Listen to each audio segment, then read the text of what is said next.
আজি আপোনালোকৰ গুলিকেইটা ওলাব নোলায় এই ঢিঙৰ এই নাৰকীয়া ঘটনাৰ পিছত আপোনালোকৰ বন্দুকৰ গুলিকেইটা ওলাবনে নোলায় তাক লৈ আমাৰ প্ৰশ্ন আছে আৰু ইয়াৰ বিৰুদ্ধে প্ৰতিবাদ হ'ব আমি এতিয়া হস্পিটেল যাম আমি ছোৱালীজনীৰ মাক দেউতাককে আদি কৰি পৰিয়ালৰ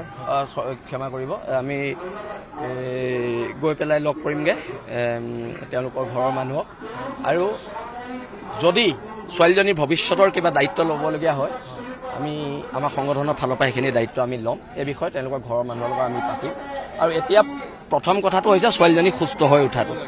আৰু এই নৰধামগীতাক কেতিয়া এনকাউণ্টাৰ কৰি চৰকাৰে সৎসাহস দেখুৱাব আমি সেইটো চাবলৈ অসমৰ জনগণে ৰখি আছে অসমৰ জনগণে ৰখি আছে সেইটোৱে নগাঁও আৰক্ষীৰ বিফলতা অসম আৰক্ষীৰ বিফলতা সেইদিনা শিৱসাগৰত এজন মানুহক বুধেশ্বৰ গগৈ বুলি এজন মানুহক হত্যা কৰি থৈ গ'ল হত্যা কৰি থৈ গ'ল তাৰপিছত আজিলৈকে শিৱসাগৰ পুলিচে উলিয়াব নোৱাৰিলে এটা এনেকুৱা বহু ধৰণৰ ঘটনা হৈছে আৰু এই ঘটনাবোৰৰ বিৰুদ্ধে ঐক্যবদ্ধ প্ৰতিবাদ হ'ব আৰু অসমৰ এটা খুব ভাল খবৰ শিৱসাগৰ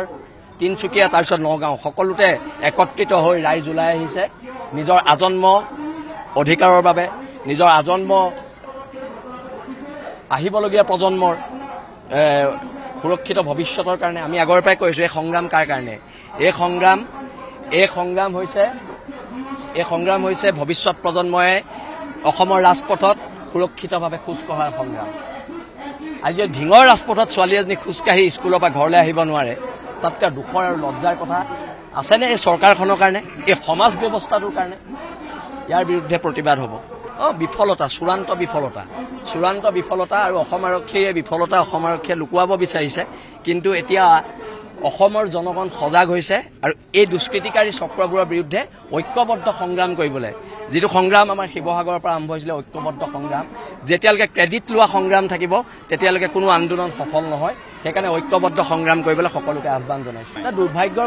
দুৰ্ভাগ্যৰ কথা তেওঁ ইমান দেৰি আহি পাবহি লাগিছিলে আৰু তেওঁ ক'ব লাগিছিলে যে অসম আৰক্ষীয়ে এই তিনিজন নৰধামক এনকাউণ্টাৰ কৰিব তেওঁৰ পৰা আমি এইটো আশাও ৰাখিছোঁ এতিয়াও আশা ৰাখিছোঁ